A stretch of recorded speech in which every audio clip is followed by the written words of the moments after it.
Veja no ICL Notícias, segunda edição. Se esses caras fizeram o que tentaram fazer, eles terão que ser punidos severamente. Saia justa no Exército. General 4 Estrelas Braga Neto está preso em unidade militar que ele mesmo comandou. Argumento ou falácia? Bolsonaro distorce fatos para dizer que obstrução de justiça cometida por general teria ocorrido depois da conclusão do inquérito. E do general de exército. Lula de volta ao jogo. Estou voltando com muita tranquilidade, tenho muito trabalho para fazer. O encontro do ministro Fernando Haddad com o presidente em São Paulo. O apelo que ele está fazendo é para que as medidas não sejam desidratadas. O ICL Notícias, o veículo mais confiável do Brasil, está no ar.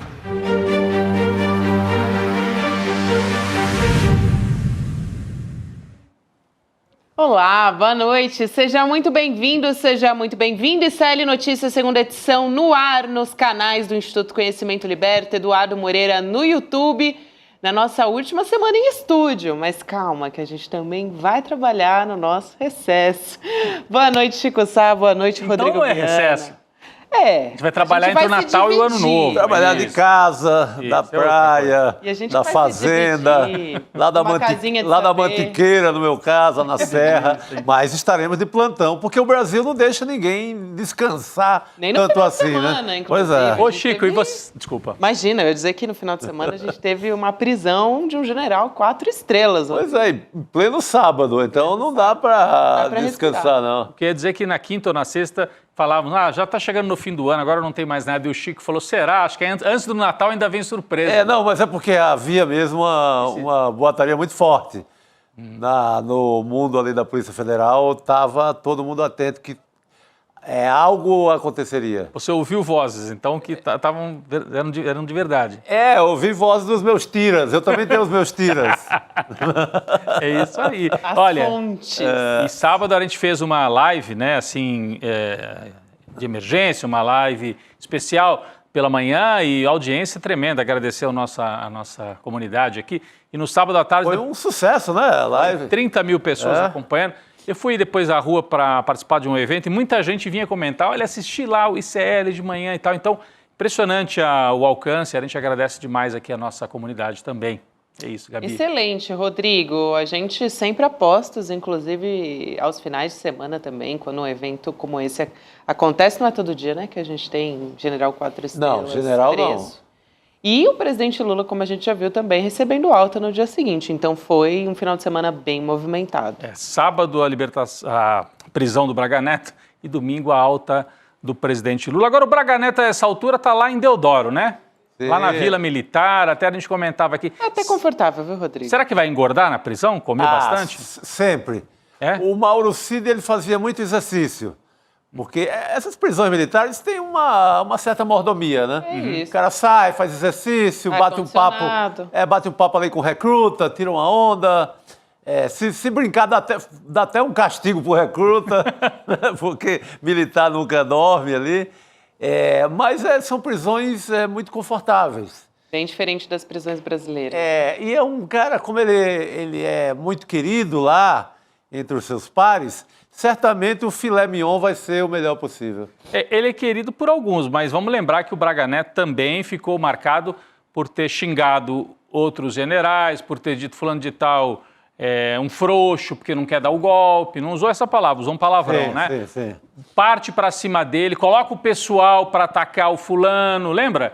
Porque o general comandante do Exército não estava querendo aderir ao golpe. Então, o Braga Neto, conversando com outros, disse, precisamos atacá-lo, atacar inclusive a família dele. Então, eu não sei se também ele vai ter todo esse apoio. Tudo bem que o Exército sempre protege os seus, né? Mas, de qualquer forma, é uma pancada na honra. O cara construiu numa carreira toda à custa do Estado, à nossa custa, e estava tramando ali, né? Nos bastidores, um golpe feio. Então, abala a honra. O neto agora no Natal vai perguntar, cadê o vovô? Cadê o vovô? Entendeu? Essas coisas são pesadas.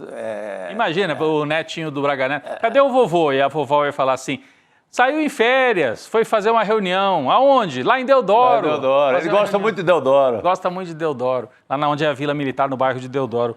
Na Zona Oeste do Rio. Que lá tem televisão, tem ar-condicionado, tem banheiro exclusivo. Então, assim, aperto, ele... Não vai. É mais a coisa da honra mesmo, né? De um general preso. Isso bate. Os caras são muito vaidosos. Aquelas medalhas não são à toa. Aquilo é para condecorar o nada, mas eles são muito orgulhosos daquilo. Tem um grande orgulho. Bom, o Braga Neto está preso, né? No mesmo fim de semana, Gabi. Sábado, Braga Neto preso. Domingo, o presidente Lula recebe alta no Hospital Sírio-Libanês e vai ficar em São Paulo mais uns dias, né? Quando a gente compara as duas situações, de um lado a extrema-direita com o antigo vice na chapa do Bolsonaro, vamos lembrar que o Braga Neto, além de general 4 estrelas, ia ser o vice-presidente da República se o Bolsonaro ganhasse a eleição. Faltaram 2 milhões de votos. Opa, nossa câmera aqui se mexendo. Faltaram 2 milhões de votos para o Braga Neto virar vice-presidente da República, no lugar do Alckmin. É esse sujeito que está preso. Então, quando a gente compara os dois campos em disputa no Brasil, tem dificuldades para o governo? Tem muita dificuldade. O governo enfrentando uma série de obstáculos na economia, dificuldades na política em minoria no Congresso. Mas, olha, eu vou dizer que o outro lado também não está muito bem arrumado o jogo da direita, não é? O Braga Neto preso. Ele era o vice do Jair, ele foi o articulador do golpe. Temos que sempre lembrar essa imagem, ele lá na porta do Palácio da Alvorada, em novembro, dezembro de 2022. A gente separou aqui mais uma vez, olha lá. O Braga Neto mastigando, estava acabando de comer, e aí foi lá consolar os patriotas. Vamos ver o que ele fala? Olha lá. Fake! Estão inventando história. O presidente está bem, está recebendo gente, não tem problema nenhum. Tá? Vocês não percam a fé. Não, tá bom. Lá na frente, comando militar Nordeste. Vocês agora. Estamos na frente do comando militar Nordeste, o general Richard. Tá na chuva, tá no sol. Eu sei. Vamos. Não só fica... Tem que dar um tempo. Tá bom? Tá bom? Eu não posso conversar. Tamo junto, se Deus quiser. Um prazer. Ali mastigando ainda, né? E dizia, não percam a fé. Nessa época ele era o todo-poderoso, Gabi. Depois, quando a gente vai olhar o relatório da Polícia Federal, a gente descobre que a essa altura ele já tinha feito reunião em casa com os kids pretos para articular não só um golpe, mas eventualmente uma execução do Alexandre de Moraes, do Lula e do Alckmin. E aí era esse todo-poderoso general na porta do Palácio da Alvorada, bonzinho ali com os chamados patriotas, com os golpistas, né? Foi braço direito do Bolsonaro no governo, foi ministro em 2 pastas diferentes, foi interventor no Rio de Janeiro na época da Marielle, olha aqui o Bolsonaro de cabeça baixa e o Braga Neto coçando também a cabeça. Esse para mim é a foto anterior, não esta, a anterior é o retrato da situação da extrema-direita nesse momento. Se vocês puderem voltar para aquela imagem, o Bolsonaro de cabeça com a cara tampada e o Braga Neto coçando assim a cabeça. Por quê? Porque o Bolsonaro deve ficar pensando quem é o próximo. Na fila, já andou a fila, bateu no Braga Neto, o próximo... Aí, ó, isso aqui é o retrato. Essa é a imagem. Essa aqui é a imagem das últimas 48 horas do campo da extrema-direita. Bolsonaro de cabeça baixa pensando, meu Deus, vai chegar em mim quando? Braga Neto, e agora? Vou para a cadeia, quanto tempo eu vou ficar lá, etc. E no meio do caminho, entre um e outro, tem o general Heleno. Tem o general Heleno, que apareceu sorrindo aí numa foto que a nossa equipe separou também. Então, andando a fila, depois do Braga Neto, nesta fila aí, está o general Heleno. E depois, o Bolsonaro. É claro, a gente não está dizendo que eles vão ser presos assim. Precisa ter um fato. O Braga Neto não está preso porque ele foi julgado. Olha eles rindo lá na época, o Heleno rindo. O Braga Neto está preso, Gabi, porque a Gabi está olhando e está com vontade de rir também, né, da situação. Não, porque realmente é uma imagem um tanto quanto... satisfatória a essa altura, né, pra gente, assim, que chegou tão perto de um golpe, de uma ditadura implantada por esses tipos aí. Mas o Braga Neto está preso porque, segundo a PF, ele obstruiu a justiça. Até tem um debate sobre isso. Porque teve um fato novo. Qual foi o fato novo? O Mauro Cid prestou um novo depoimento para a polícia e para o Supremo, e confirmou que foi procurado pelo Braga Neto, porque o Braga Neto queria saber o que você contou lá, meu filho, no seu depoimento anterior. Então o Braga Neto está preso por causa disso. É o que aparece no relatório da Polícia Federal. Daqui a pouco nós vamos explicar melhor, porque daí vem o Bolsonaro fazendo confusão, dizendo, não, está preso por causa de obstrução, mas o inquérito já acabou. Como é que ele está obstruindo um inquérito que já acabou? Primeiro que a investigação não acabou, Bolsonaro. Não se faça de desentendido.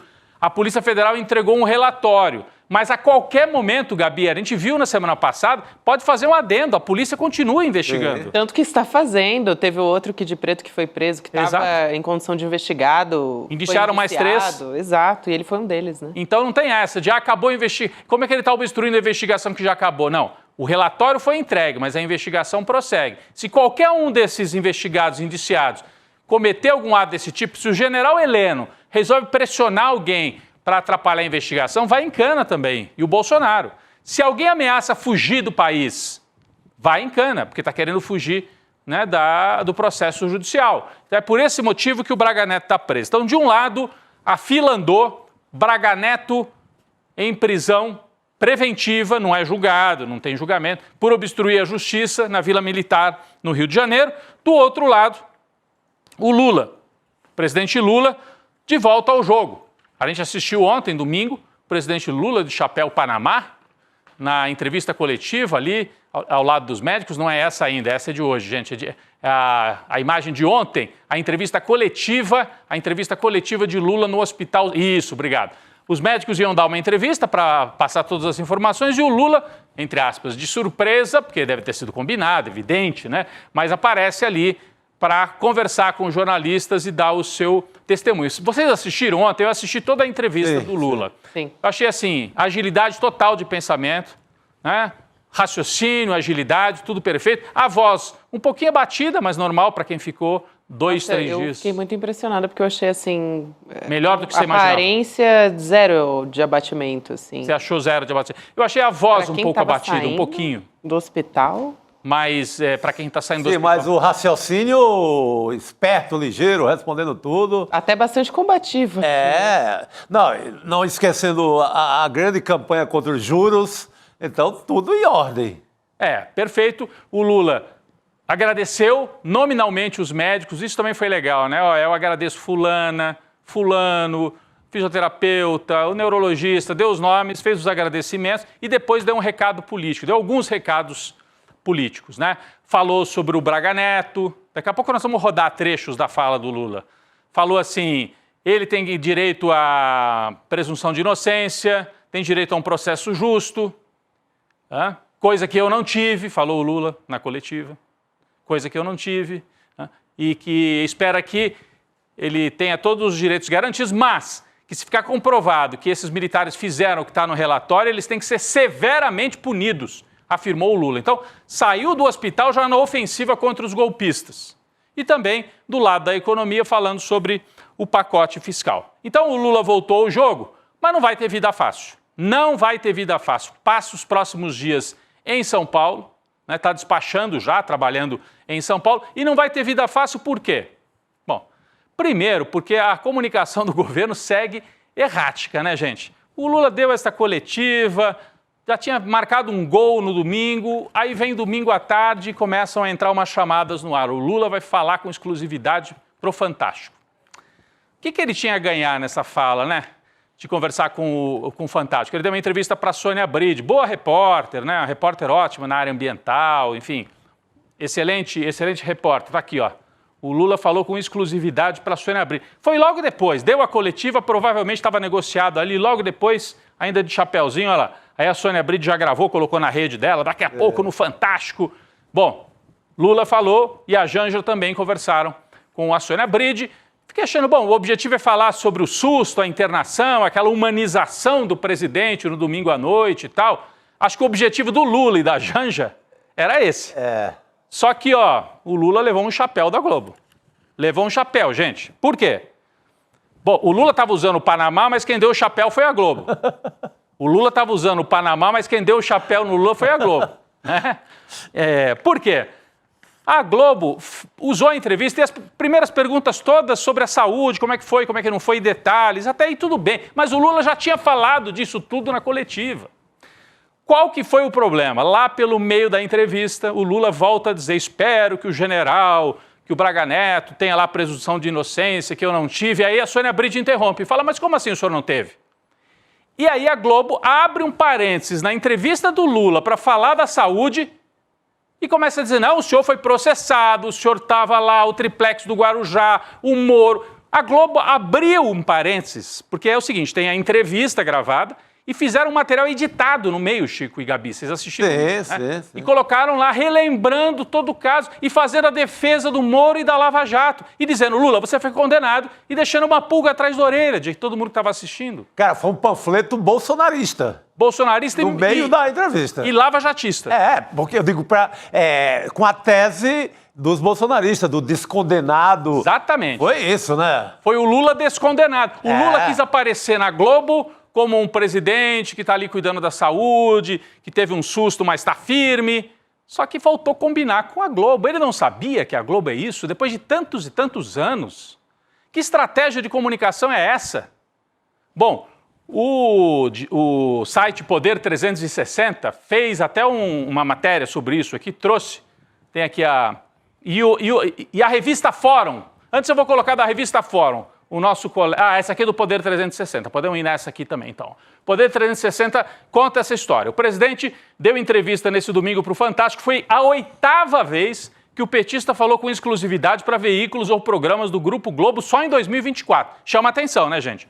8ª vez em 2024. O objetivo era que ele explicasse sobre como se sentia depois dos procedimentos a que foi submetido. Essa era a estratégia.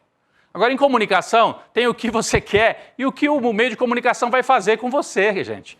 Segue a próxima tela aqui da matéria do Poder 360. O tom da conversa com a repórter foi ameno, e foi no começo. Era isso, como é que o senhor estava? Levou um susto, não foi? Até aí tudo bem. Mas a edição do material resultou num tom crítico na reportagem que durou 19 minutos e 49 segundos. Por que isso? A Globo inseriu no meio das perguntas e respostas da Sônia Bride uma defesa da Lava Jato. E depois, lá para adiante, quando o Lula foi falar, não, eu já vou trabalhar agora na questão do pacote com o Haddad, vou voltar, a Globo inseriu um outro contrabando ali.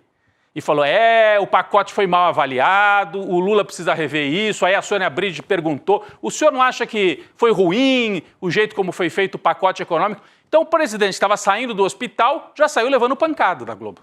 Já saiu levando pancada. Então, levou um chapéu. Por isso que eu digo, levou um chapéu. O nosso colega Renato Rovai, da revista Fórum, fez até uma manchete, uma análise sobre isso. Está aqui, ó. Globo traiu Lula no Fantástico. Se havia uma combinação de, vamos dar uma entrevista exclusiva para o Lula mostrar como é que ele está, a questão de saúde, ele até tirou o chapéu para mostrar a cicatriz. O presidente Lula decidiu conceder uma entrevista exclusiva ao Fantástico. Durante a entrevista, afirmou que quer que os membros da organização criminosa que tentou um golpe de Estado tenham presunção de inocência que ele não teve. Eis então que a Globo, repetindo o famigerado debate de 89, edita a entrevista para colocar um outro lado em que a própria Globo fez a defesa de Sérgio Moro e da Lava Jato. Aí diz o Rovai, a natureza do escorpião é sempre picar a sua vítima, que é aquela fábula do escorpião. O escorpião pede para o sapo, me atravessa o rio aí só hoje. Não, você vai me picar. O escorpião, não vou não, eu preciso de você para atravessar o rio. O sapo coloca o escorpião nas costas e o escorpião pica, porque é a natureza. A natureza da Globo é essa. E o Lula, pelo visto, resolveu arriscar. Tudo bem, não é algo assim tão dramático, mas mostra como é errática a comunicação do governo, acreditando mais uma vez nesse tipo de instrumento. Desse jeito, vai ser difícil, né? Desse jeito vai ser difícil. Complicada a situação, mas Lula saiu com boa disposição, hoje mesmo já estava trabalhando e recebeu o Fernando Haddad aqui em São Paulo. O Lula ficou em São Paulo, né? Aí sim nós temos a imagem do Fernando Haddad já com o Lula, trabalhando. O Lula montou um gabinete em São Paulo e ele deve viajar para Brasília só no final da semana, quando os médicos autorizarem, depois de fazer um novo exame na cabeça. E o Lula publicou hoje, depois de receber alta, eu começo a semana em São Paulo trabalhando pelo Brasil, tive um encontro com o ministro da Fazenda, Fernando Haddad. Tenho um plano de metas para o nosso país e tenho uma causa a defender, melhorar a vida do povo brasileiro. Aí publicou várias fotos com o Haddad, tem uma estratégia para tentar aprovar o plano de cortes e também a questão de isenção de imposto de renda no Congresso nacional. A situação não é fácil, então, pelo lado da comunicação, porque tem a Faria Lima contra, porque tem partes do plano que são impopulares, essa coisa do BPC. Então, não é uma situação simples vivida pelo governo. Mas o Lula mostrou que tem força, tem disposição e vai para a luta, já está na luta de novo, depois de passar por essa intervenção. E a gente ficou sabendo também, na coletiva e na entrevista do Calil, agora que Lula já saiu, que não foi algo tão simples. Várias vezes o próprio Lula se emocionou na coletiva, chegou a quase chorar e falar assim, eu fiquei muito preocupado. Quando eu passei mal em Brasília e os médicos falaram, corre para São Paulo, eu fiquei muito preocupado. E os médicos disseram que foi algo realmente preocupante o que aconteceu. Um sangramento na cabeça de um homem de quase 80 anos. Tentaram minimizar durante alguns dias, o Lula saiu bem dessa, mas foi preocupante. Ainda bem que o presidente está trabalhando, está firme na batalha, e uma batalha complicada. Hoje mesmo, gente, falando em Haddad e Lula, o dólar já subiu de novo, Gabi. Subiu de novo. Com leilão e tudo. Houve leilão de dólar e mesmo assim a moeda americana chegando a quase 6,10. Posso fazer um comentário aqui? Por favor, a Débora pode, não deve? Maganha amanhã vai estar no Em Detalhes. Débora Maganha. Maganha. Nossa Débora vai estar no Em Detalhes explicando esse movimento do mercado também. Então, fica o convite amanhã. Porque parece uma aposta firme em enfraquecer o governo, né? Há uma teimosia assim, muito determinada em atacar o governo via esse aumento do dólar diário. E também um desconhecimento, Chico, pelo que a Débora explica, mas obviamente ela vai explicar com muito mais propriedade do que eu no programa. Mas ela explica que é um movimento que depende de diversos fatores. Internacionalmente, o fator interno é um dos menores que está influenciando no dólar atualmente. Então tem o fator externo, que é o mais importante. O fator externo. E a nossa imprensa hegemônica tem comprado muito o discurso de alguns atores aí do nosso mercado, que têm dado entrevistas com explicações muito simplistas a respeito disso, que é muito mais fácil e mais palatável das pessoas aceitarem. Você jogar no Lula a história, né? É muito mais fácil de comprar esse discurso. Bom, e a gente vai ter também hoje, né, segunda-feira, então a gente está falando de dia de Chico Pinheiro Entrevista, né? Opa, quem é a entrevistada de hoje no Chico? Manuela Dávila, Opa. que é jornalista, escritora, presidente do Instituto E Se Fosse Você. Então a gente vai acompanhar a partir das 7h30 da noite de hoje, o que quer dizer que vai ser logo depois do ICL Notícias segunda edição, né? O pessoal continua aqui com a gente e também sempre recomendo toda segunda-feira, quando a gente fala do Chico Pinheiro Entrevista, que as pessoas também entrem para o grupo do WhatsApp, né?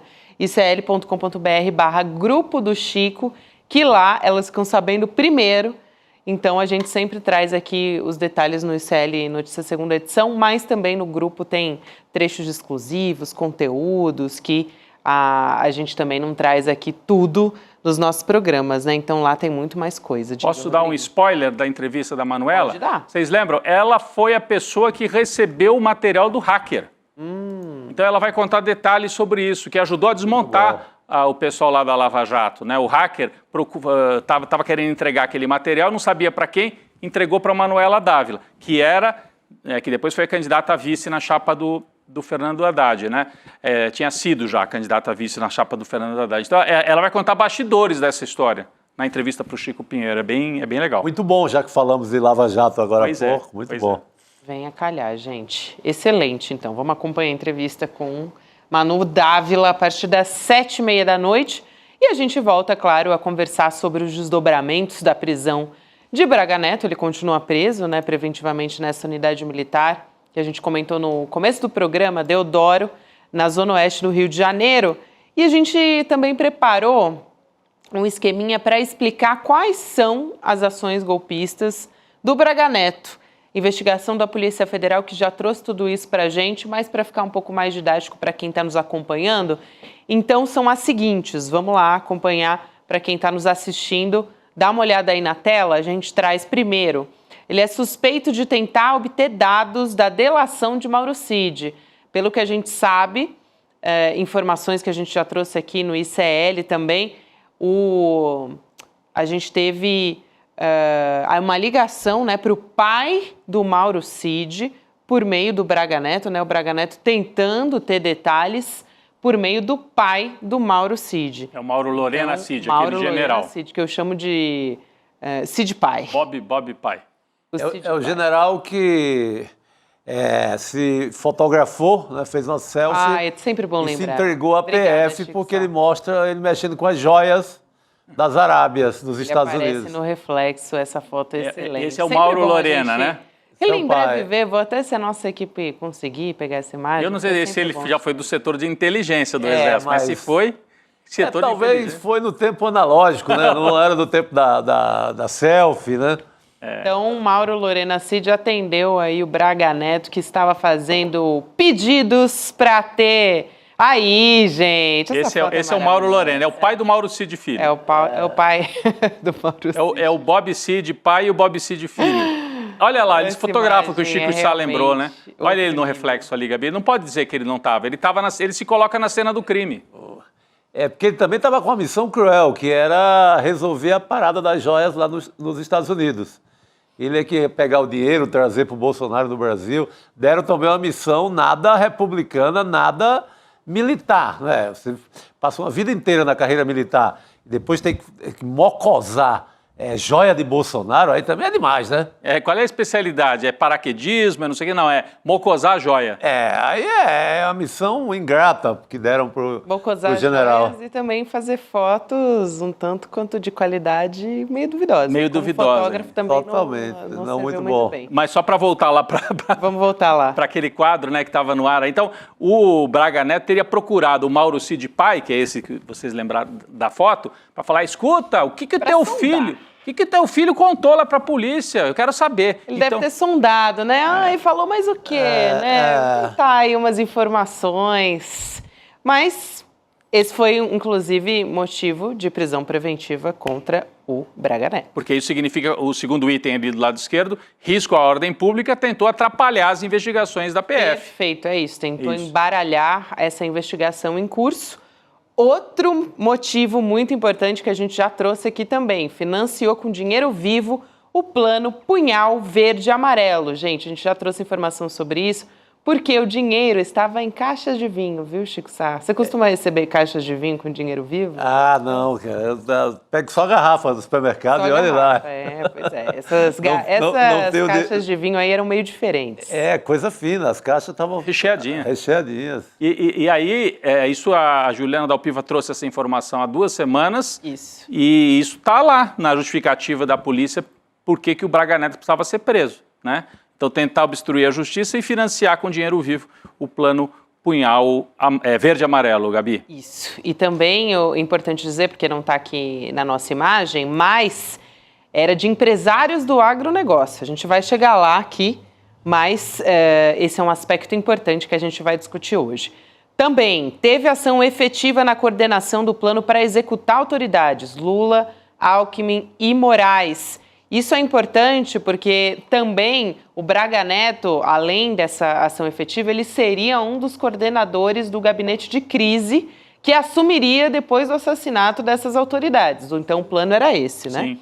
Ele junto com o general Heleno também. Ele também coordenou a atividade dos Kids Pretos, que é a força tática também dessas forças militares, arquitetou a tentativa de golpe de Estado, a gente já falou aqui longamente a respeito disso em diversos momentos e isso já foi divulgado também pelo relatório da Polícia Federal. Ele está respondendo por quais crimes também, Braga Neto? Vamos dar uma olhada aí na tela mais uma vez? Acusações contra Braga Neto. Associação criminosa que dá de 3 a 8 anos de prisão e multa. Obstrução de justiça, a gente já explicou aqui agora o porquê, né? Porque tentou obter informações do pai do Mauro Cid, também mesmo tempo de prisão. Abolição do Estado Democrático de Direito, 4 a 8 anos de prisão. E também tentar depor por meio de violência ou grave ameaça, poder constituído de 4 a 12 anos de prisão. Rodrigo? Se a gente somar tudo isso, ele dá para passar quase 30 anos preso, o Braga Neto. E se a gente lembrar que os bagrinhos lá do 8 de janeiro pegaram 17 anos, 19 anos, Chico, não seria de se espantar se o Braga Neto pegar de 22 anos, para ser poético, 22 seria... Por ali. Para cima. Ele tem 67, então dá para puxar uma cana ou um quartel, né? Porque Ainda bastante longo. Por enquanto é prisão preventiva, só que pode emendar com uma condenação, se andar rápido, né, o processo. Isso é que a gente tem que ver. Ainda falta denúncia, depois as testemunhas, instrução e tal. Deve ser 2025 inteiro para a gente ver esses líderes do golpismo condenados, Gabi. Esse tipo de prisão, obstrução de justiça, normalmente é demorado e vai ficar até uma provável denúncia ou arquivamento. Porque você tenta atrapalhar uma coisa que é sagrada, que é a investigação. O Cacai pode nos esclarecer melhor. Cacai vem aí. Cacai vem hoje aqui. Cacai vem aí. Mas sabe quem já está entre nós? Quem? Heloísa Vilela. A intrépida. Vamos chamar para nossa mesa redonda. Assim eu me emociono na segunda-feira. Chegou em hora boa, Elo. Boa noite. Boa noite. Vamos falar de Braga Neto, vamos falar de Bolsonaro. Mas também depois queria dar um pitaco na história da entrevista do Lula para a Rede Globo. Quer já dar o pitaco? Por aí, aí depois a gente volta solta, com o Braga Neto. Solta Pitaco agora. logo de vez em então. Eu não me esqueço jamais da primeira eleição do Lula. Qual foi a primeira coisa que ele fez assim que ele foi eleito, gente? Vocês vão se lembrar também. Ele sentou na bancada do Jornal Nacional. O Jornal Nacional foi lá mostrar a história da vida dele, com Lula na bancada. Lula se emocionou, claro, chorou. Eu acho que ele já devia ter entendido dali para frente o que aconteceu depois disso, toda a campanha contra o governo e que foi, assim, incessante o tempo todo que ele teve no poder e depois, claro, com a história da Lava Jato. Então, assim, ele ainda falou ontem, né, o direito da presunção de inocência. A TV Globo não deu a ele nem o direito de responder as acusações que fez no meio da entrevista. Não. Boa, Elo. Ele não teve direito sequer a responder a acusação da Globo no meio da entrevista dele. É o não direito à presunção de inocência ponto 2, 2.0, sei lá como quiser chamar, o repeteco que fizeram na justiça, fizeram no ar. Isso é um absurdo. Você vai acusar o cara disso, acusa na cara dele e deixa ele responder. Exatamente. Então isso, assim, jornalisticamente é um absurdo, né? Aula básica de jornalismo com Heloísa Vilela. Tá todo mundo tendo aqui gratuitamente. Não, bela observação. A gente não tinha captado essa história. Você é acusado no meio da entrevista e você sequer tem direito a responder. E aí entra de contrabando, né? A entrevista é gravada, esse é um problema. Se fosse ao vivo, você não pode fazer isso. Agora, foi gravado algumas horas antes, entra a chamada, vai pro ar. A hora que vai pro ar, acho que até o Lula deve ter se surpreendido, a Janja, a hora que viu. Porque lá no meio da pergunta e resposta, entra lá um texto narrado em off, lembrando. O Lula foi condenado, primeira instância, Guarujá, Sérgio Moro, sentença. E aí, é o que o Chico falou. O que ficou foi o carimbo assim, é o presidente que está saindo do hospital, é aquele descondenado, como diz os bolsonaristas. É a tese do bolsonarismo. É a tese do bolsonarismo. Ele, na verdade, foi condenado, mas ele está descondenado por, sei lá, por uma injunção. Quer dizer, você não conta a história de que a Lava Jato foi desmascarada porque havia um conluio, porque o Sérgio Moro se acertou com os procuradores, porque o Supremo considerou que aquilo lá foi um absurdo. Nada disso foi contado na matéria. Nada. Ficou assim, o Lula foi condenado, depois descondenado, Exatamente. sei lá por quê, e agora está aí saindo do hospital. Né? Então é isso.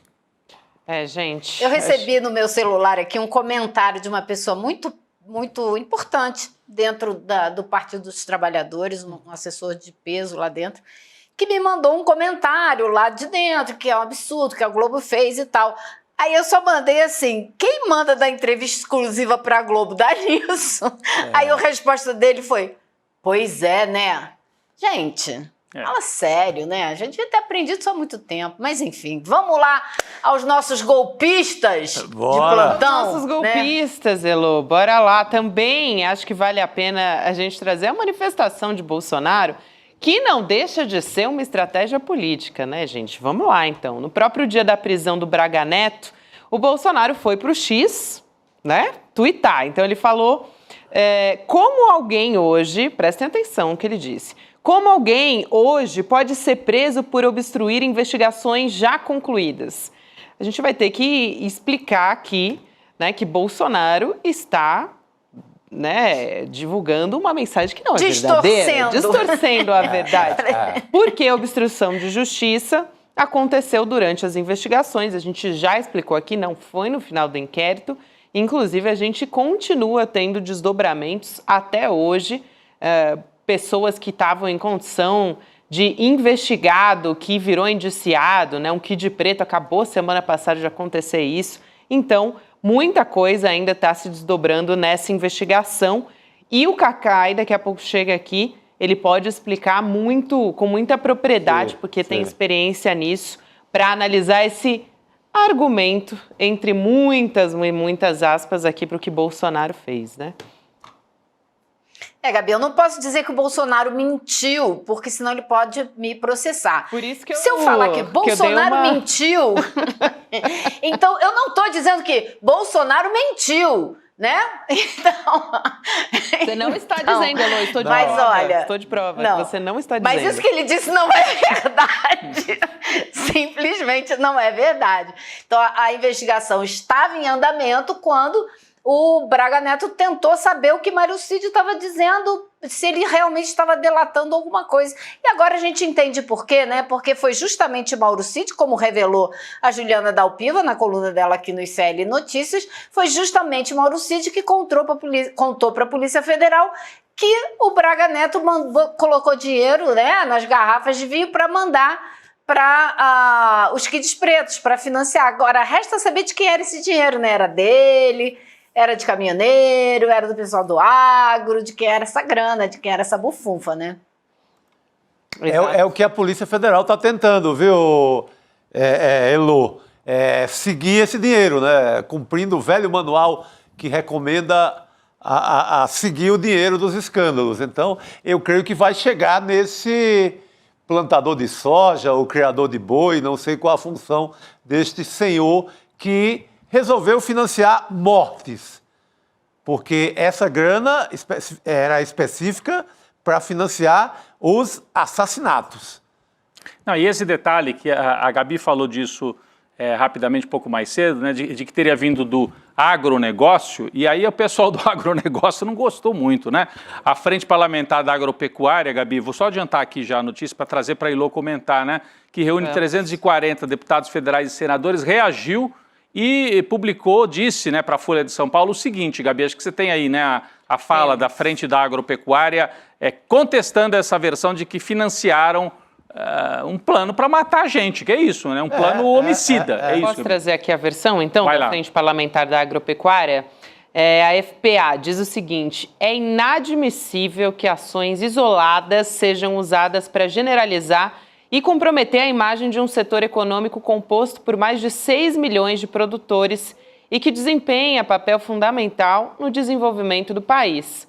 E lembrou um pouco, sabe quem? As Forças Armadas, né? Dizendo assim, exatamente. Que é isolado. Vamos individualizar as condutas. Vamos separar o CPF, né? Mas ação isolada poderosa essa, porque o que colocaram de gente na frente dos quartéis com dinheiro, com financiamento pesado. Nas estradas do país inteiro. Os caminhoneiros, gente, bando de caminhão, né, de trabalhos e de agro que estavam lá. Agora o pessoal quicou. Hoje foi um zum na Câmara, né? Todo mundo querendo saber.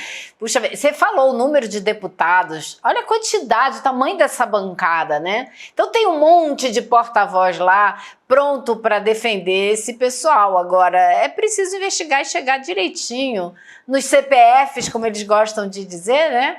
Que deram o dinheirinho ali para financiar. E olha que coisa tão séria, né, gente? Tentar matar o presidente, o vice, o ministro do Supremo. A gente não está falando de gente que simplesmente financiou manifestação em porta de quartel que já estava ruim o suficiente por todo aquele tempo e negando o resultado das eleições, o resultado das urnas, negando a vontade do eleitor, do povo brasileiro. Não, a gente não está falando só disso, já era sério a beça, se tornou ainda mais sério com essa revelação da Polícia Federal, que eles armaram esse plano e financiaram esse plano da tentativa de assassinato. Olha que, assim, foi muito, muito feio. Só para deixar claro, então, que é isso, né? A acusação é que esse dinheiro na caixa de vinho que o Braga Neto teria carregado, bom, ele agora tem o direito de se defender, dizer, não, eu nunca carreguei caixa de vinho com dinheiro nenhum e tal, mas a acusação da Polícia Federal é que seria especificamente para financiar aquele grupo de kids pretos que eram os operacionais, aqueles que estavam atrás do Alexandre de Moraes, que dia 15 de dezembro de 2022 chegaram a ir para a rua, chegaram a ficar perto da casa do Alexandre de Moraes em Brasília. Ou seja, é um grupo que chegou a se movimentar. E também, lembra que tinha uma mensagem de um militar pedindo dinheiro para o Mauro Cid? E o Mauro Cid falava assim, quanto que vocês precisam, né? Ah, não sei, uns 100 mil. Então, eles estavam preocupados com isso, em viabilizar dinheiro para essa parte operacional do golpismo. Então, é esse link, é essa ligação. Isso é muito importante que fique melhor esclarecido no momento do julgamento, né? Exato, gente. Vamos também trazer aqui, já que a gente está falando do golpe, eu queria trazer uma outra declaração de um general aí, o Hamilton Mourão. Opa! Senador, que também deu uma entrevista para o Globo e admitiu que houve uma tentativa de golpe, tá? Vice-presidente de Jair Bolsonaro, não esqueçamos. Ele disse que foi uma conspiração bem tabajara, a tentativa de golpe. Entrevista que saiu hoje, a conversa com o Mourão, só para trazer aqui o tempo, né? Localizar no tempo e espaço, foi antes da prisão do Braga Neto, tá? Ele disse o seguinte, Hamilton Mourão, abre aspas, senador e general e vice do ex-presidente Bolsonaro. Mas é uma conspiração bem tabajara, conversas de WhatsApp. Em tese, houve reuniões, mas não levaram a nenhuma ação. Na linguagem militar, nós definimos como ações táticas tudo aquilo que há movimento. Não houve nada disso, houve pensamento, não passou disso. Gente, como assim não houve movimento se tinha gente na rua monitorando o Alexandre de Moraes? Eu achei uma declaração dele entregando os caras. Eu não achei nada... Se você... Porque ele admite que teve.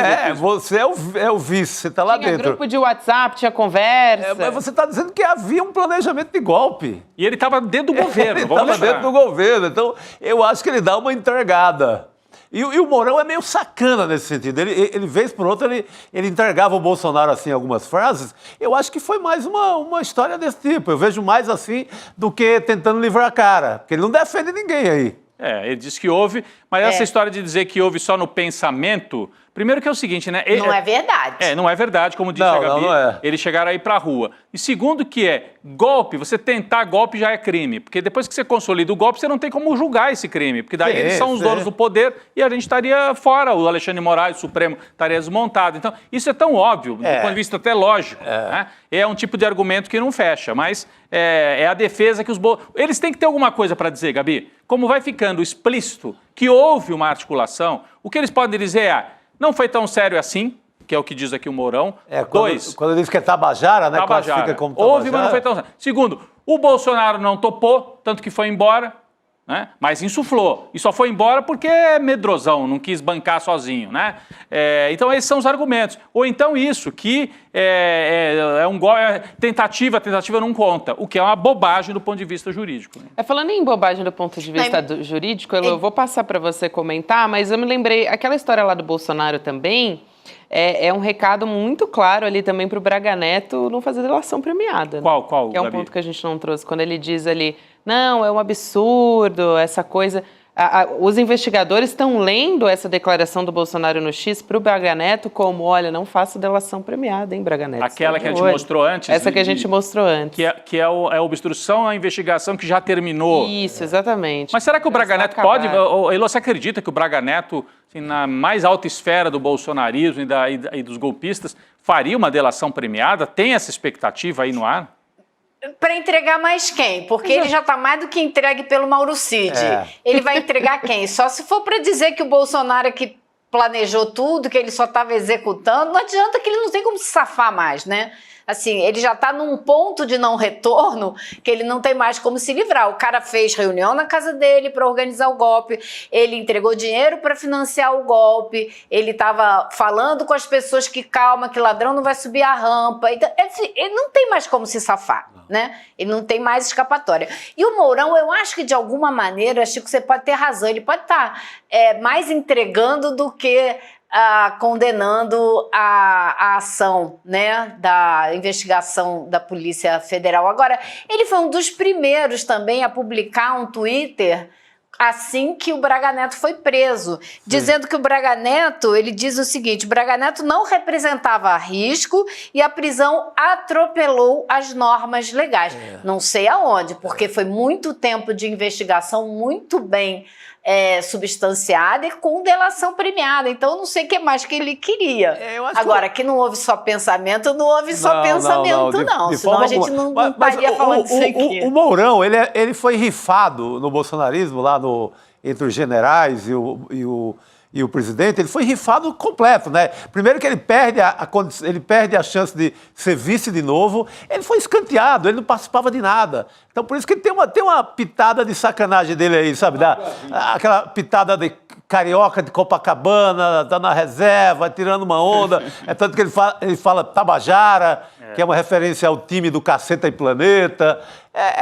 Eu acho que ele joga uma intriga aí na parada. Eu acho que sim, eu acho que sim. Agora, ele também fala nessa entrevista das Forças Armadas com a velha mania de dizer que elas têm um papel a desempenhar na sociedade civil, né? Ele fala na entrevista, eu anotei aqui, de 3 vertentes, e uma delas é justamente o equilíbrio, como se as Forças Armadas tivessem que equilibrar as forças na sociedade, sabe? Então, Mourão, não, esse não é o papel das Forças Armadas. O papel das Forças Armadas é defender o Brasil de qualquer ataque à nossa soberania. Ponto, parágrafo, tchau.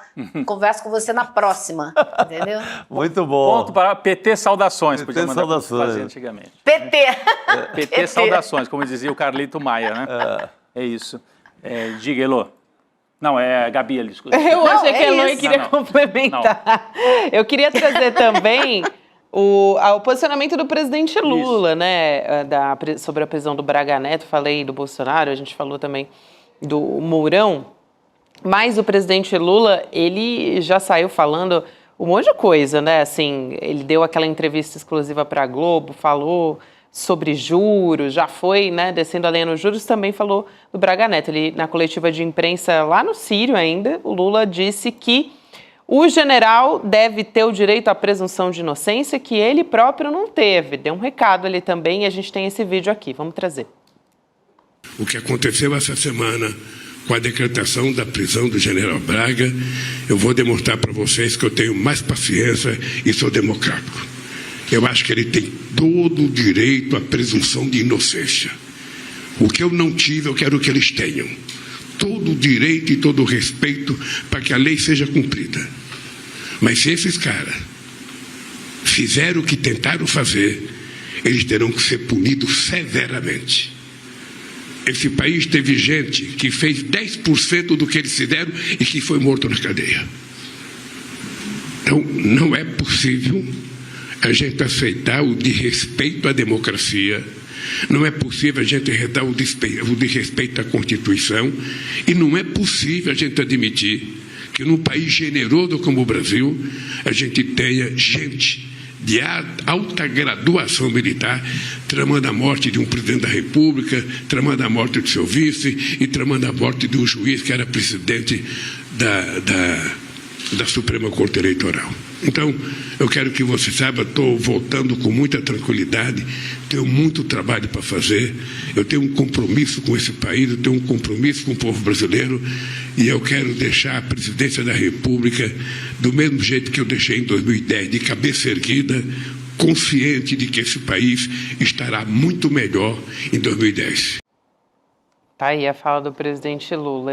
Elô, a gente estava comentando sobre o quanto nem parecia que ele tinha acabado de receber uma alta e uma situação assim que depois a gente ficou sabendo que foi bastante grave, na verdade. E ele passou por 2 procedimentos, né, uma cirurgia, um procedimento também complementar, e estava ali já 100%, além de estar respondendo à situação política do país, já estava também super antenado, e nunca deixou de estar, né, porque está trabalhando desde que ficou internado. Não, e com muita ponderação, com muita tranquilidade, com muito equilíbrio, né? Deixando muito claro exatamente. A gente sente, né, que o Lula, claro, tem ali um sentimento. Ele não fala que esses golpistas devem ter o direito à presunção de inocência como ele não teve, com a maior cara de tranquilidade. Não é isso, obviamente que não é. Porque ele tem o sentimento, ele deve ter muita raiva, né? Obviamente, de tudo que fizeram ele passar injustamente. Porém, ele tem ele veste aquela roupa de presidente da República, de quem sabe que tem que defender os princípios da Constituição, que ele tem um lugar do qual ele fala e que tem que ser de um outro respeito, não só à Constituição, mas se dá o respeito para que a população, os outros políticos, todo mundo também o respeite como ele é, como presidente da República. Então, ele fala de um lugar de altivez, né, e com tranquilidade, que é realmente muito impressionante. Um cara que não tem nenhuma semana, né, de procedimentos cirúrgicos no hospital. Então, é bastante impressionante, né, a fala do presidente Lula. Não, e o contraste, só para a gente lembrar, eu sei que todo mundo sabe, mas é importante lembrar. O Bolsonaro, quando foi votar o impeachment da Dilma, disse que votava em nome do Ustra, o torturador. Né? O Lula não está fazendo a mesma coisa, porque podia dizer para o Braga Neto, né? Braga Neto, se tivesse na época de vocês no poder, do seu presidente Bolsonaro, né, a essa altura você estaria sendo torturado. O Braga Neto está indo para uma vila militar e não vai ser torturado. Se fosse ao contrário, as pessoas que estariam sendo presas estavam sob risco de tortura. Não vai ficar nem em solitária, né, Rodrigo? Não vai ficar em solitária, não vai ficar num lugar... Exato, Elô, não vai correr risco de ser um desaparecido, como muitos na ditadura, ele está seguro. Exatamente. Então, contrasta bastante quando as pessoas dizem, porque eram dois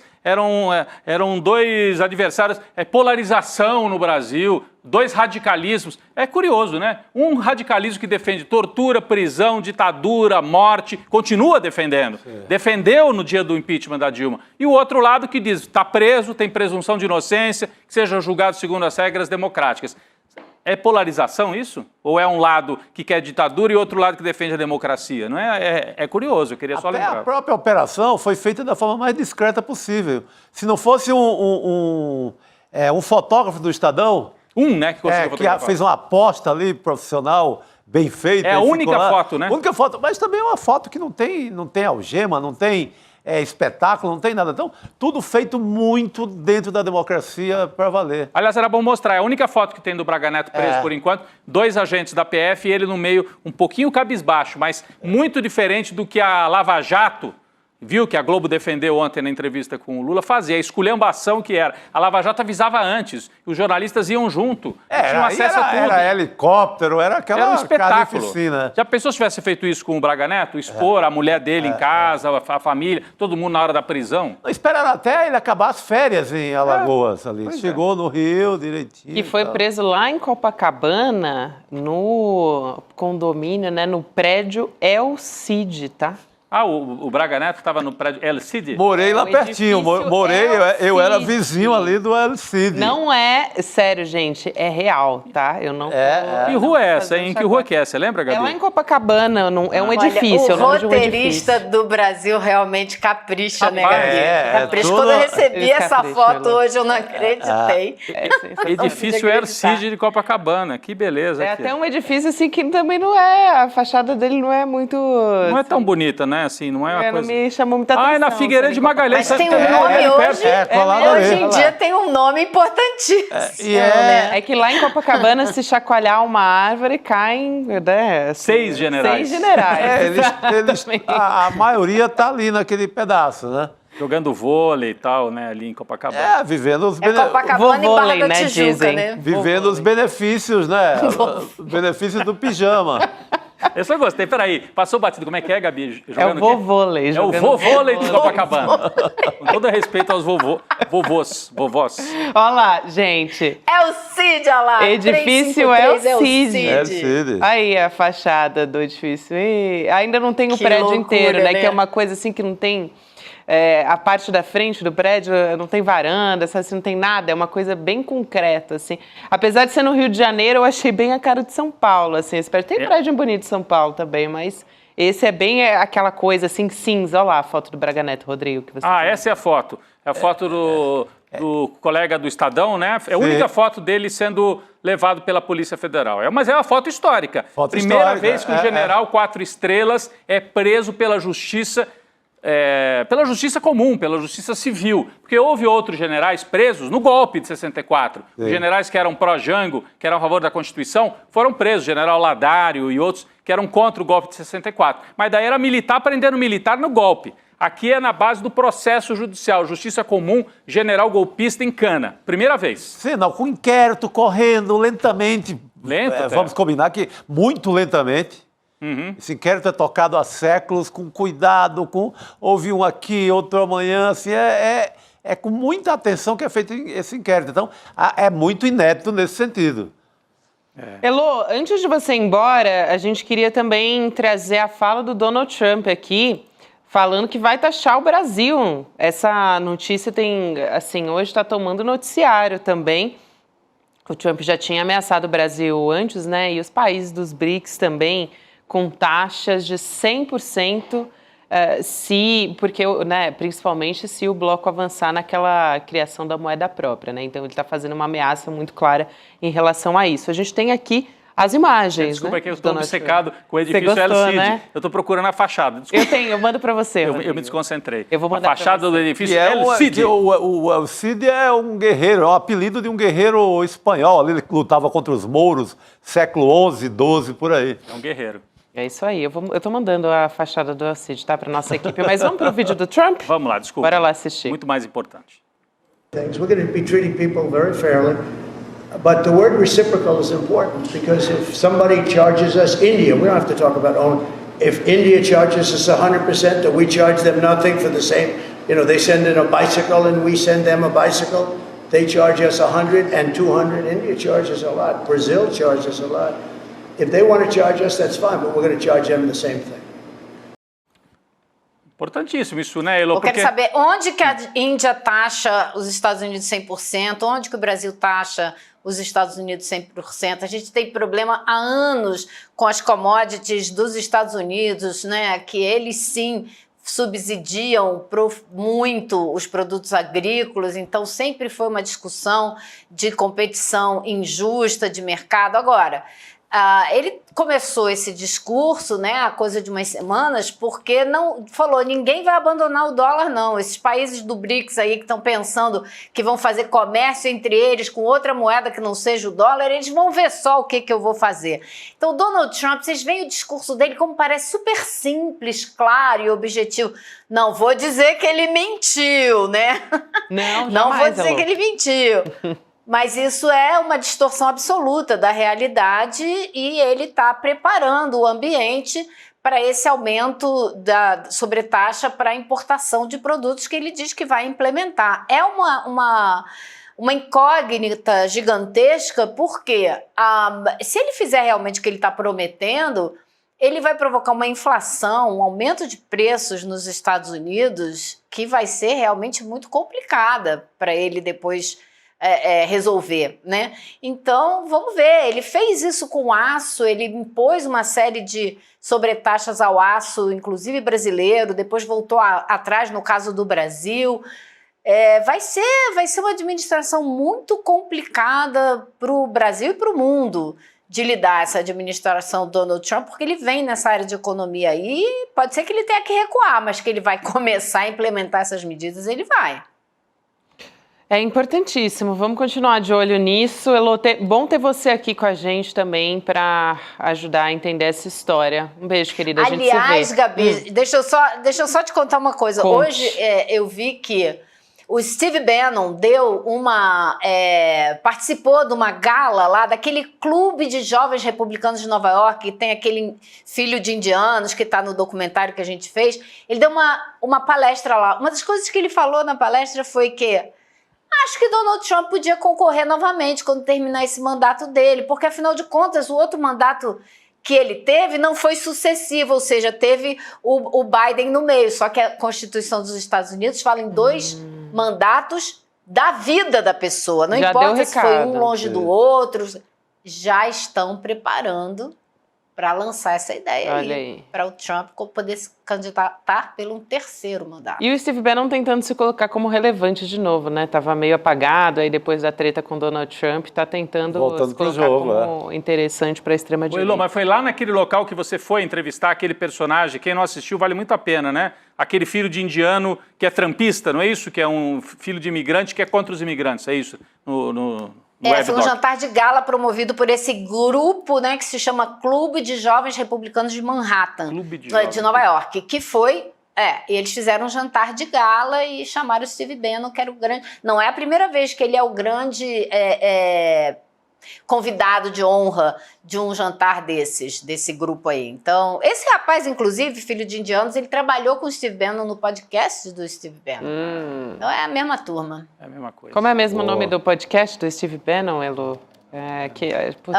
War Room. War Room, sim, também, que Sala de muito guerra, das estratégias políticas ali do Steve Bannon e da extrema-direita foram ali, né? ditas ali, exato. A gente já tem até reportagem aqui no Brasil que ouviu horas e horas desse podcast para tentar entender as estratégias. Foi na agência pública, nosso parceiro aqui da CL também, fica a recomendação. Obrigada, Elô, muito importante essa informação que você traz também, sempre bom ter você aqui. Valeu, querida. Boa noite, pessoal. Boa noite. Valeu. Só lembrar o nome do fotógrafo, a gente falou, é o Pedro Quirilos. Quirilos com K, fotógrafo que fez essa foto exclusiva que entrou para a história. Não sei se teremos outra, né, foto do general preso, porque se ele for removido do Rio para Brasília, mas aí num outro momento, mas nesse primeiro momento assim histórico é a foto do Quirilo, o nome dele. Pedro Quirilos. Pedro Quirilos, né? Parabéns, um registro importante para a história.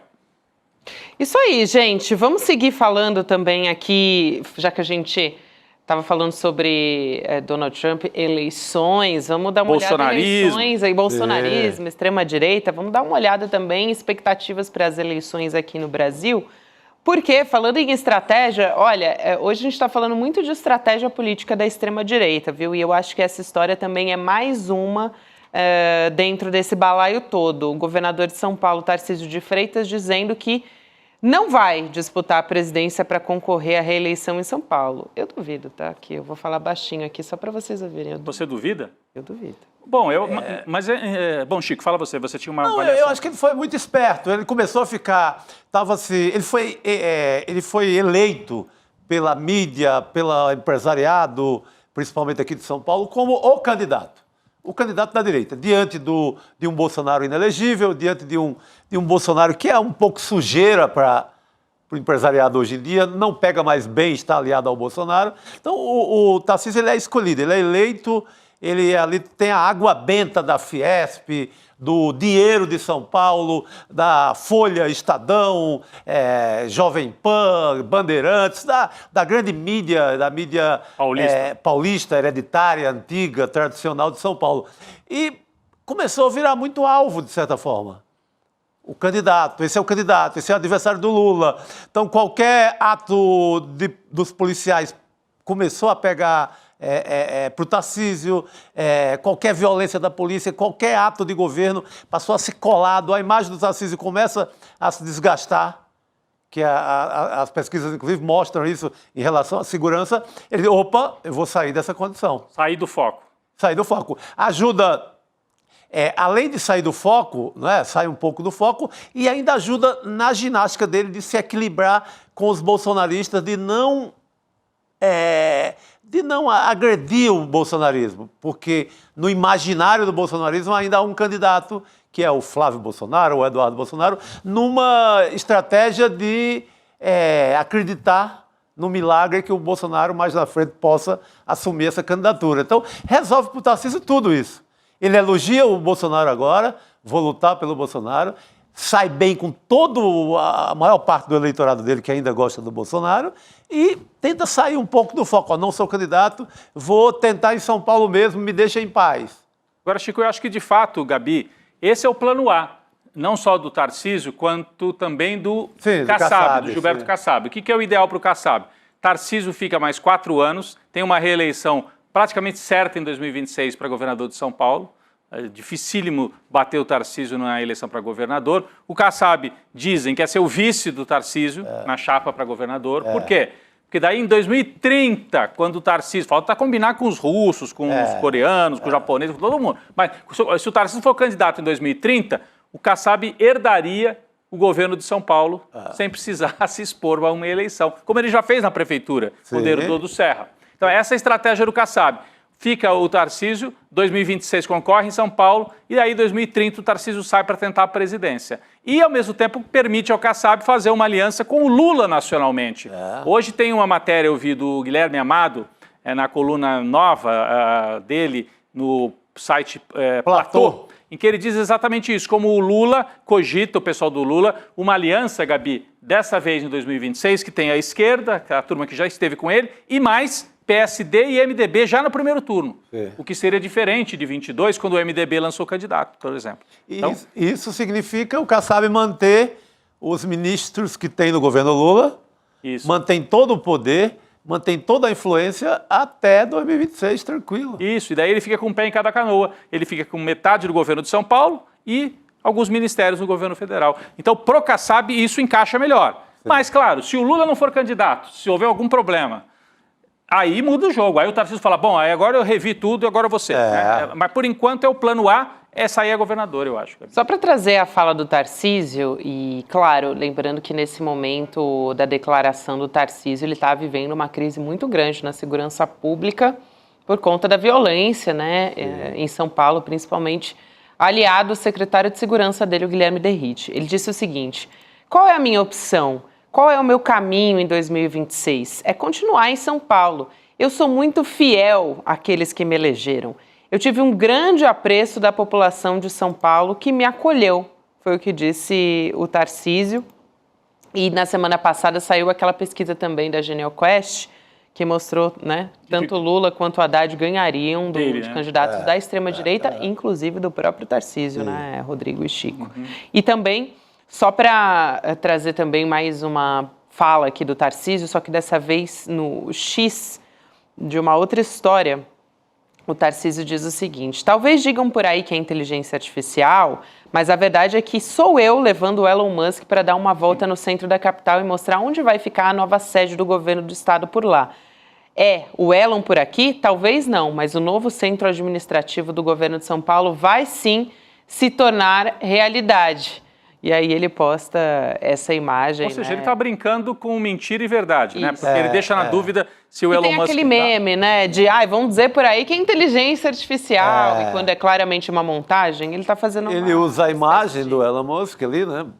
Mostra que gosta dele, né? Sim, e aproveita e fala dessa mudança de governo, que inclusive vai gerar muito negócio, viu, Gabi? Imagina, transferir o governo de São Paulo, do Morumbi, onde é hoje, para o centro da capital paulista, numa área hoje degradada, que vai gerar de negócios imobiliários, isso vai ser um espetáculo. Então o Tarcísio, além de tudo, vira um parceirão do setor imobiliário. Já era um parceiro da Faria Lima por causa das privatizações e agora vai virar um parceiro do setor imobiliário por gerar uma quantidade de negócios na região central da cidade, né?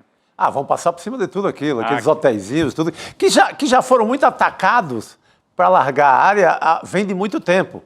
Inclusive desde a gestão do Kassab na prefeitura. Fecha tudo aqueles hotelzinhos, sob a desculpa da alegação da Cracolândia. Então, é uma grande operação imobiliária que está sendo posta em prática em São Paulo. E só vai ficar madura para o segundo mandato. Então, se ele fica ainda mais 4 anos, ele consegue entregar esse projeto, que daí seria marcante realmente. Aí ele fica com uma marca bastante forte. Porque por enquanto não conseguiu. A marca do Tarcísio, além de vender Sabesp, é massacrar as pessoas, cometer barbárie no litoral e dizer, tô nem aí. Por enquanto essa é a marca que ele tem. Vamos chamar para conversar com a gente o Cacai. A gente ficou aqui fazendo propaganda que ele ia responder a nossa dúvida de Bolsonaro. Só a lista de dúvida aqui que a gente deixou para o Cacai é brincadeira, hein? Tá grande. Cacai, boa noite. Olá, gente. Alegria estar aqui de novo. Oi, Gabi.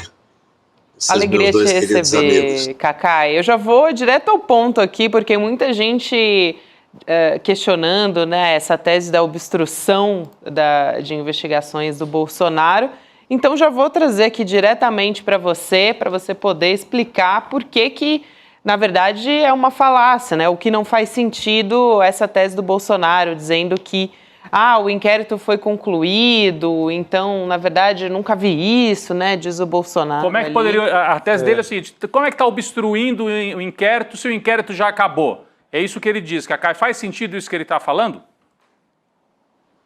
Rodrigo, é impressionante a coragem que as pessoas têm. Eu acho o seguinte, a defesa tem que ser a mais ampla possível. Nós temos que respeitar o direito da ampla defesa. Mas as teses têm que ter um pingo de fundamentação jurídica, até de lógica, né? É uma coisa assim, pueril, infantil até. Eu tenho dito isso, tenho repetido isso, tenho escrito sobre isso.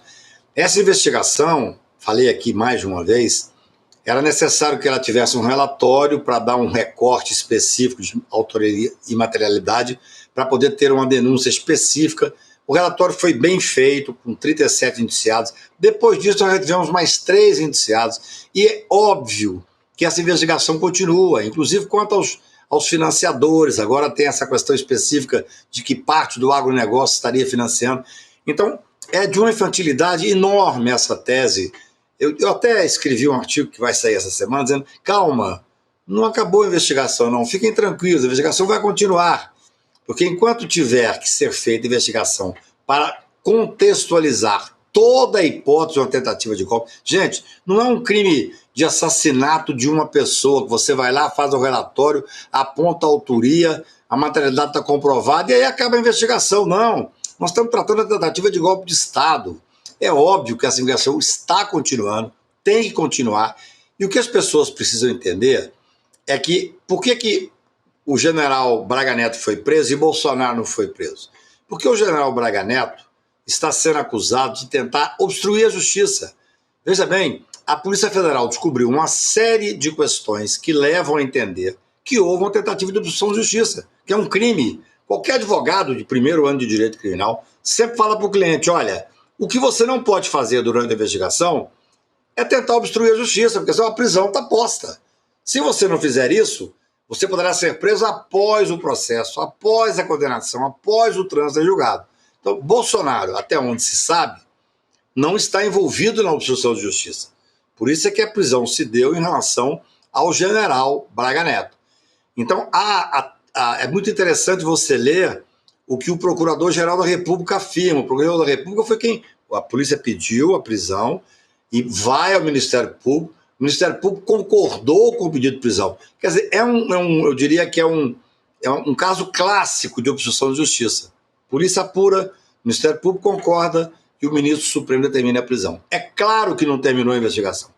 Essa investigação, até pela capilaridade que é você tentar um golpe de Estado, ela vai continuar. Eu já tenho dito aqui mais de uma vez, escrito e debatido, que ainda faltam alguns políticos, evidentemente, nessa investigação. Faltam os financiadores. Agora, nós ficamos sabendo, nesse ponto específico da obstrução de justiça, que o dinheiro que foi feito para poder, parte do dinheiro, né, para poder financiar, inclusive aquela tentativa específica da morte do ministro Alexandre, veio do agronegócio. Essa é a afirmação. É claro que a investigação está continuando. Fiquem calmos, vocês que são bolsonaristas. A investigação vai continuar com técnica, absolutamente dentro daquilo que é possível acontecer, e nós vamos ter ainda muitas surpresas, outros desdobramentos. Falando em desdobramentos, desculpa até, viu, Chico e Rodrigo, manda. Mas é porque hoje de manhã, até falei com a Juliana Dalpiva sobre isso, e o Braga Neto, aliás, o Braga Neto não, e o General Heleno junto com o Braga Neto, né? Porque a gente teve agora essa informação a respeito do Braga Neto tentando ligar, né, obter informações, na verdade, com o pai do Mauro Cid. Aí tudo bem, a gente tem um elemento novo para tentar embaralhar as investigações. Agora, o General Heleno tem sido também um dos questionamentos, né, de quando que ele seria preso, teria que apresentar algum tipo de tentativa, né, de interferir nas investigações, porque ele também está bastante envolvido nessa... Mas aqui não tem nenhum indício específico, né, Cacai? Não, até agora eu não vi. O que é importante, assim, eu especialmente sou advogado criminal, a gente tem que ter coerência constitucional, coerência dentro do processo legal democrático. A regra, eu fiquei tão estupefato quando vi a tentativa de matar o Alexandre, a estratégia para matar o Lula e o Alckmin, que eu passei a defender, inclusive, e não defendia antes, a necessidade de prisão preventiva dessas pessoas, porque é muito grave. Mas aí tinha toda uma discussão sobre contemporaneidade e tal. A partir do momento em que a investigação continuou de forma técnica, com a Procuradoria fazendo todo o apoio que tem que fazer, a prisão agora, no meu ponto de vista, só se dará com fatos objetivos que demonstrem obstrução de justiça. É gravíssimo tentar obstruir a justiça. É a falta de respeito ao Poder Judiciário, ao Ministério Público, à Polícia Federal, uma arrogância inacreditável. Então, eu não vi nada que diga respeito nem ao Bolsonaro e nem ao general Heleno, especificamente em relação à obstrução de justiça. O Braga Neto, ele não foi preso porque era o mentor desse golpe, um dos mais importantes do golpe. Esse Bolsonaro está no mesmo nível dele. O general Heleno está no mesmo nível dele. Se eles ficarem enfrentando dentro do devido processo legal, vai haver uma denúncia, brevemente deve haver uma denúncia, aí viram réus e o processo anda e eles terão o direito de recorrer em liberdade. Agora, fez muito bem a Polícia Federal e o Ministério Público em pedir a prisão, porque a tentativa de obstrução de justiça é um crime autônomo. Esse crime, ele requer uma decisão imediata do judiciário sob pena de desmoralizar o Poder Judiciário.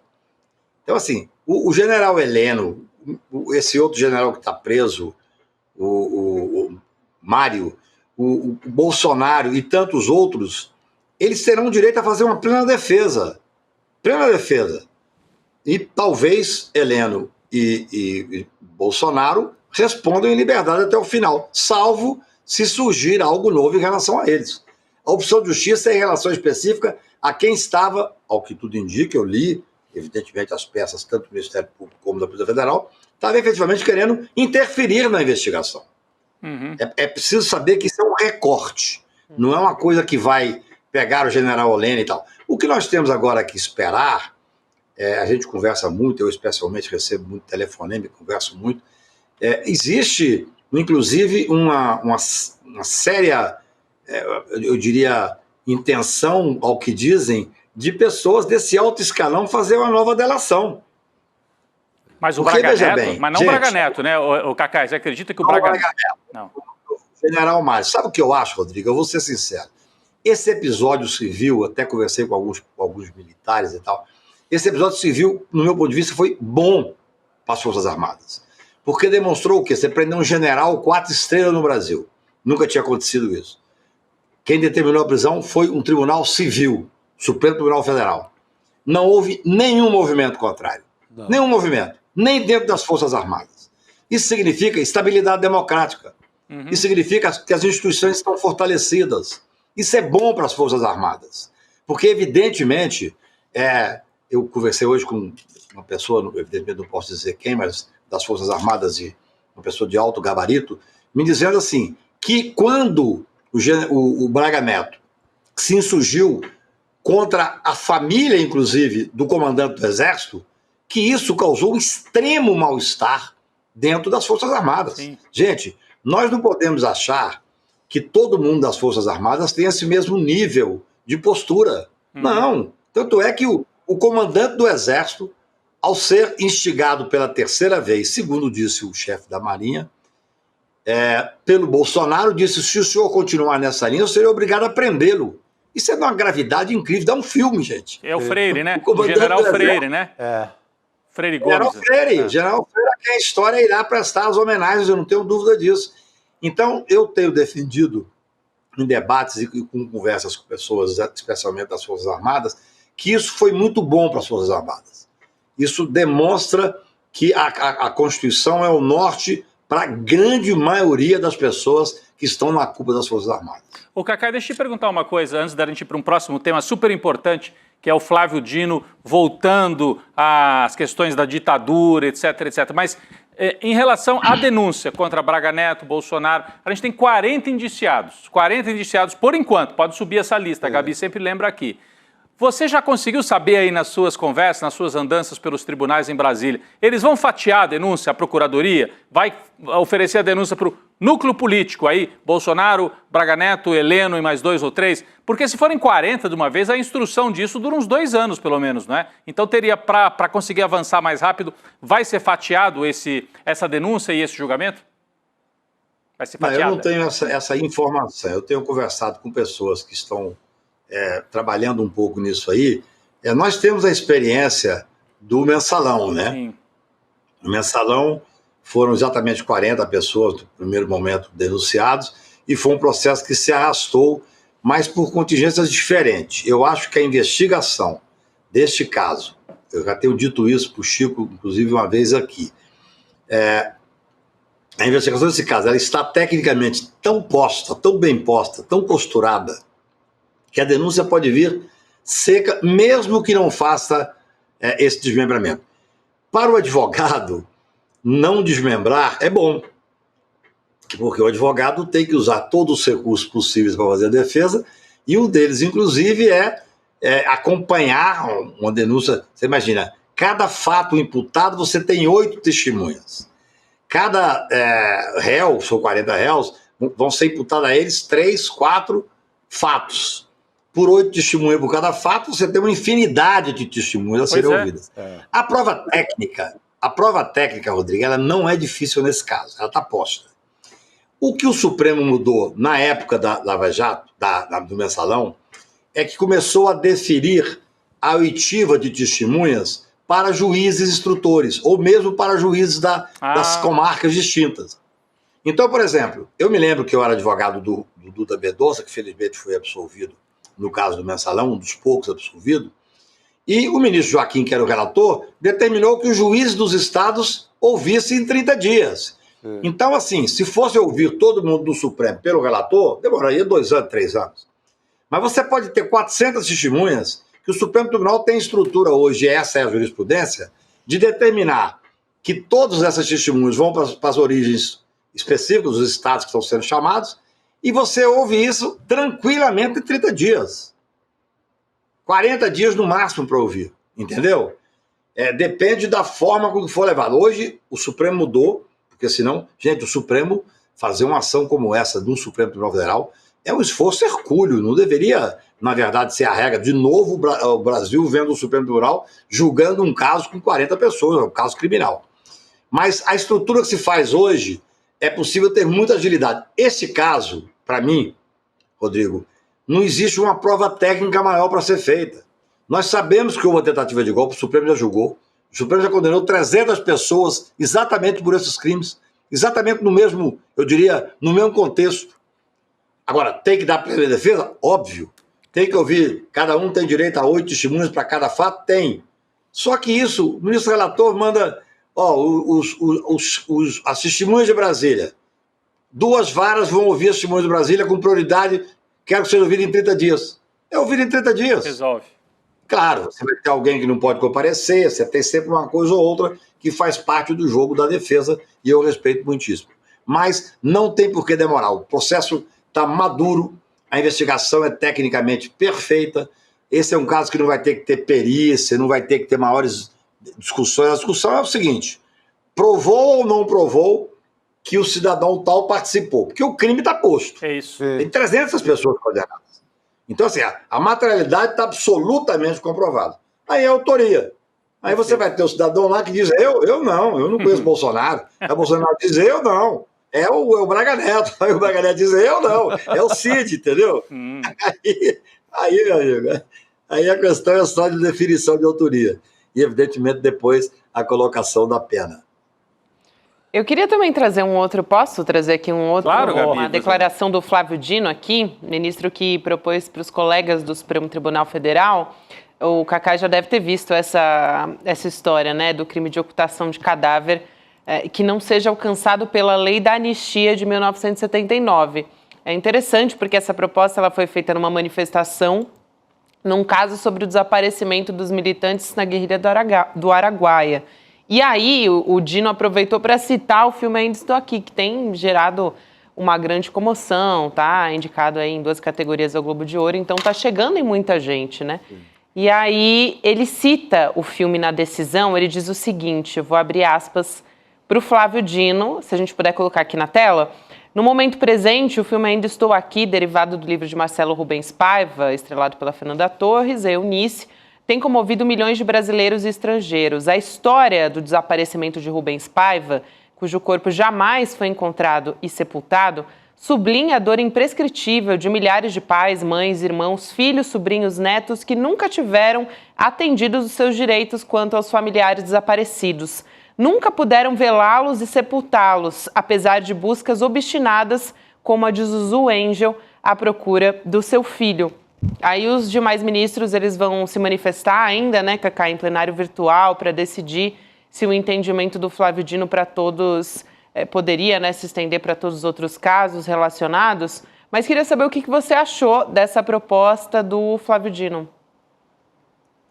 Gabi, o Flávio Dino é absolutamente brilhante. Eu tenho uma admiração muito grande por ele. Você vê, além de ser um grande jurista, passou em primeiro lugar no concurso para juiz, é um excelente político, fez um papel muito interessante no Estado da Justiça e no Supremo está honrando muito a toga. Você vê a inteligência dele específica. Qual a expressão que ele usa que me chamou a atenção? A dor imprescritível. Porque isso é o fundamento jurídico que ele supõe. O que acontece? A lei de 79, ela anistiou os atos anteriores a 79. Então, o que o Flávio Dino está dizendo? O crime de ocultação de cadáver é um crime permanente. O cadáver está insepulto, ou está sepultado não sei onde, ou foi julgado em tal lugar, nunca foi encontrado, então não há identificação. Por isso é que é muito interessante essa postura do Flávio Dino. E ele, além de ser muito culto juridicamente, ele consegue transitar muito bem naquilo que chama a atenção de todos nós. Porque é óbvio que a dor é imprescritível. Eu trabalho com direitos humanos, nunca trabalhei em ordem, essas coisas e tal, mas sempre tem um caso de direitos humanos que me procura, eu gosto de atualizar uma pesquisa sobre isso. E realmente, aquele que não encontra a pessoa, o ente querido, para sepultar, é uma dor imprescritível. E a imprescritibilidade leva a quê? Óbvio, leva a possibilidade ainda de ser investigado. Então, assim, o Flávio Dino está correto juridicamente, está correto sob o prisma histórico. Porque, olha, eu escrevi hoje sobre isso. Por que a prisão desse general agora, Braga Neto e tal? Talvez se tivesse prendido em 68 aqueles torturadores generais que mataram, que torturaram, que esconderam corpos e tal, talvez nós tivéssemos hoje uma maior maturidade e não precisaríamos chegar a uma tentativa de golpe. Então, eu acho importantíssima essa decisão do Flávio Dino, não tive tempo de ler-la toda, mas no recorte que li, especialmente no intuito que ele faz. Ele fala, olha, os fatos são posteriores à anistia, porque a essa altura não dá para a gente fazer o que teria vontade de fazer, que é discutir a anistia e ver o absurdo que foi essa lei. Mas isso aí é uma coisa que realmente mexeria de uma forma que talvez causasse uma instabilidade, não dá para fazer. Mas ele está corretíssimo. Aqueles fatos que são crime permanente e que dá essa dor imprescritível também vai para a imprescritibilidade. Então, é claro que tem que reabrir. Está certíssimo o ministro Flávio Dino e eu acho que o Supremo Tribunal vai acompanhar, espero, na unanimidade essa posição. É isso, Cacá, é muito importante e brilhante esse posicionamento, né? A dor imprescritível ressaltada por você foi o que me chamou muita atenção também nessa história. É importante a gente estar falando isso, ainda que seja em 2024. A gente está discutindo isso no Supremo, é um grande, grande avanço, né? Um pequeno, diante de tudo que aconteceu, mas importante avanço. Obrigada, Cacá, por hoje. Obrigado. Obrigado a vocês. Obrigado. Um abraço ao grande Flávio Dino. Um abraço. Obrigado. Tchau. É isso. Gente, estamos chegando aqui ao nosso final, mas antes, ontem a gente teve uma aula super importante aqui no ICL com o professor e também doutor psicólogo Barry Schwartz, que foi, assim, muita gente pôde entender mais sobre esse fenômeno que a gente vive aqui, né, da vida moderna. A gente tem aquelas milhares de opções para tudo por conta das tecnologias e a gente paralisa diante dessas escolhas. Então, ajuda a gente a entender esse fenômeno todo. Replay da aula tá incrível e tá liberado para todo mundo. Então, se você quiser rever ou então recomendar para alguém que não conseguiu assistir, né? A gente tem um presente super especial para quem assistiu no domingo, que está na mesma condição agora para quem puder assistir o replay liberado. Você pode acessar icln2.com.br, garantir a sua vaga para assistir o replay. E a gente tem um livro aqui olha só, Chico Sá está floreando o livro de Barry Schwartz. Maravilhoso, uma edição do próprio ICL. O ICL comprou os direitos e está editando esse livraço. Paradoxo da escolha. Assim, a grande história, eu ia chamar até de doença, mas um grande traço, um grande dado da sociedade atual é essa loucura diante das escolhas. Essa fartura de milhões de vídeos, milhões de filmes, milhões de tudo, não é? Que oferece ali um consumo desenfreado. O que é que eu vou escolher? E ele trata isso com a sabedoria de um grande psicólogo. Maravilhoso, tá aqui, ó. Opa, cadê a câmera certa? Tem mais 2 livros, né, Rodrigo? Então aqui os outros 2, ó. Tem mais, aqui, tem mais, gente. Então vamos mostrar aí. A Intenção Primeira. De Eduardo Moreira também. Tá no pacote aqui também, né? Concorrente agora, foi finalista do Prêmio Jabuti. Finalista do Jabuti. Bem lembrado, Chico. E o outro livro, A Geração Ansiosa. Tem a ver com isso, né? Muito a ver, muito. Que é do Jonathan Haidt. Então também esse é um dos presentes que a gente garantiu ontem para quem assistiu a aula, que a gente vai garantir para quem assistir ao replay também. Então fica a dica aí, hein? Garante a sua vaga em icln2.com.br. Para quem assistir agora, vai ter a mesma condição. E bora para o Chico Pinheiro entrevista agora? Opa. Manuela Dávila. Manuela Dávila. Acompanhar a partir de agora, é só permanecer no link. A Manuela Dávila está sem partido. Tem um quadro também, não tem, Rodrigo, que a gente não mostrou? Ganha um quadro também, tá aqui, ó. Bom, então tem mais o quadro também. É do nosso Aroeira, hein? Olha Aroeira, só, que maravilha. o grande Aroeira, hein? Grandíssimo Aroeira, tá aqui, ó. Excelente. Aqui? Cartunista. Aí dá pra ver. Pronto. Muito bom.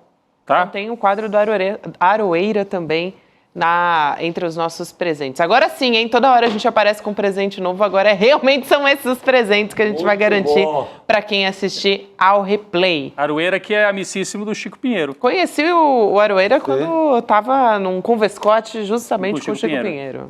Trabalhei com ele. É da confraria. Ele é muito legal, o Aroeira. Eu já fui assistir shows dele também. Olha que legal essa charge dele. A pessoa ali sentada com o controle remoto, 300 milhões de escolhas possíveis. Gente. Ou seja, nenhuma, né? Gente. Nenhuma. Só para dizer que vai sem a moldura, tá? Vai sem a moldura. Mas pelo correio ia ser meio complicado de mandar. Ia ser meio difícil. É Vamos nessa então para o Chico Pinheiro Entrevista. A partir de agora você acompanha com a Manuela Dávila, né? Ex-deputada, também foi candidata a vice na chapa do Haddad à presidência. A gente acompanha a partir de agora. Obrigada a você que nos acompanhou até aqui. Boa noite, Chico Sá, Rodrigo Viana. Amanhã estaremos de volta. Valeu, obrigado, audiência. Obrigado, audiência. Valeu. A nossa aula com Barry Schwartz, um dos maiores psicólogos sociais do mundo, foi absolutamente fantástica. Realmente, o ICL não decepcionou no presente de fim de ano que trouxe para sua comunidade. Uma oportunidade única para todo mundo aprender sobre um dos temas mais instigantes e importantes da nossa geração e com o maior nome do mundo, com o maior expert do mundo sobre o tema. Muita gente pediu para assistir novamente a aula, porque teve tantos insights que não queria deixar aquilo passar. E muita gente que não conseguiu assistir ficou sabendo da aula e está pedindo para assistir. Eu tenho uma boa notícia para vocês. A gente liberou, por um tempo bem pequeno, o replay para vocês assistirem. Não percam a chance de assistir, não. Inclusive, no final, a gente preparou um presente de fim de ano para quem quiser fazer parte da comunidade do ICL. E esse presente vai valer para vocês também. Um abraço e boa aula.